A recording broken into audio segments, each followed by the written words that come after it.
జగన్మోహన్ రెడ్డి అధికారంలో ఉన్నప్పుడు బటన్లు నొక్కడం ఒక బ్రాండ్ ఇమేజ్గా ఆయన ఆ బ్రాండ్ అయితే క్రియేట్ చేసుకోగలిగారు. జగన్ వస్తే బటన్ నొక్కుతాడు, బటన్ నొక్కితే జనాలకు డబ్బులు వెళ్తాయి అకౌంట్లో. అక్కడ పెట్టేవారు డిస్ప్లే ఇలా పడిపోతూ ఉండే అకౌంట్లో. ఆయన బటన్ నొక్కాడంటే ఒక 2-3 రోజుల్లో అందరి అకౌంట్లో డబ్బులు పడేవి.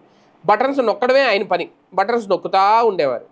అయితే దాని మీద విమర్శించేవారు తెలుగుదేశం పార్టీ అప్పుడు చంద్రబాబు నాయుడు గారు. బటన్లు నొక్కడం ఏముంది, మూలలో ఉన్న ముసలం కూడా నొక్కుతుంది, అంతకన్నా అద్భుతమైన మేము పాలన అందిస్తామన్నారు. కానీ అధికారంలోకి వచ్చిన తర్వాత అసలు ఆ బటన్లు ఎక్కడున్నాయో తెలియదు.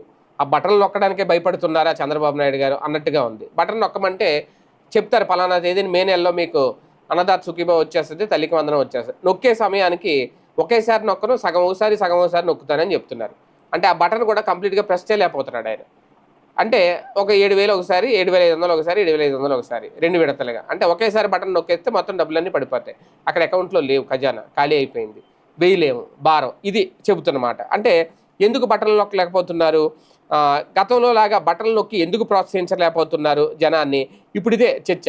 మత్స్యకార కుటుంబాలను న్యాయం చేసిన ఘనత తమదే అని చెప్పుకున్నారు. 2014లో తొలిసారిగా తెలుగుదేశం పార్టీ ప్రభుత్వం వేట నిషేధ సమయంలో మత్స్యకార కుటుంబాలకు వృత్తిని ప్రవేశపెట్టిందని చెప్పుకొచ్చారు. అలాగే 2014-19 మధ్య మత్స్యకారుల సంక్షేమం కోసం 788 కోట్ల రూపాయలు ఖర్చు చేశామన్నారు. అంతేకాకుండా వలలు, పడవలు, అలాగే ఐస్ బాక్సులు అదనంగా కూడా ఇచ్చామని చెప్పుకొచ్చారు. మత్స్యకార పిల్లలకు ప్రత్యేకంగా 6 రెసిడెన్షియల్ పాఠశాలలు ఏర్పాటు చేశాం. గత పాలకులు ఫిష్ ఆంధ్ర పేరుతో 300 కోట్లు ఖర్చు పెట్టామన్నారు. ఇదిలా ఉంటే వైసీపీ ప్రభుత్వంలో మత్స్యకారుల కుటుంబాలకు వృత్తి కింద 10,000 ఇస్తే దానికి 20,000కి పెంచామని బాబు చెప్పుకొచ్చారు.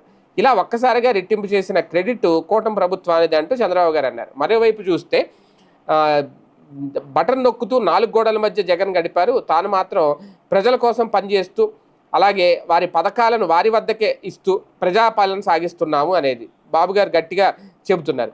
బాబు ఏ పథకం అయినా సరే ప్రజల మధ్యనే ప్రారంభిస్తున్నారు. అంతేకాదు వాళ్ళతో మమేకం అవుతున్నారు, వాళ్ళ అభిప్రాయాలు తెలుసుకుంటున్నారు. ఏ విధంగా చేయడం ద్వారా వారి మెప్పు పొందాలి అనేది ఆయనకు బాగా తెలుసు. వాస్తవానికి ఇదే కరెక్టు అనేది కూడా, ఎక్కడో ఉండి బటన్ నొక్కే కంటే ప్రజల మధ్య ఉండి నొక్కడం మేలు అనేది కొంతమంది చెప్పేది.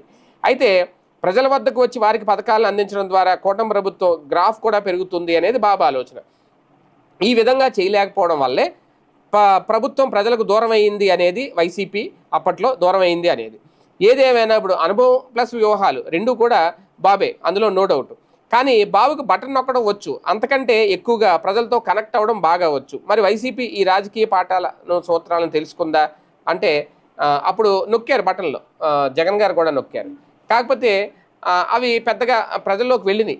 కాకపోతే అది ఎందుకో మళ్ళీ గెలిపించలేకపోయింది. ఇప్పుడు తాజాగా అదే ఒక చర్చ ఏంటి అంటే, జగన్మోహన్ రెడ్డి గారు నొక్కినట్టు నొక్కగలుగుతున్నారా లేదా బాబు గారు బటన్లో, అదొకటి.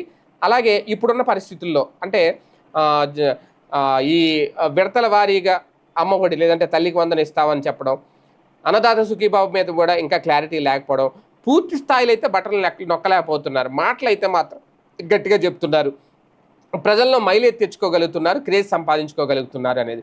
కానీ ఇది రేపొద్దున్న ఎంతవరకు సక్సెస్ అవుద్ది చూడాలి.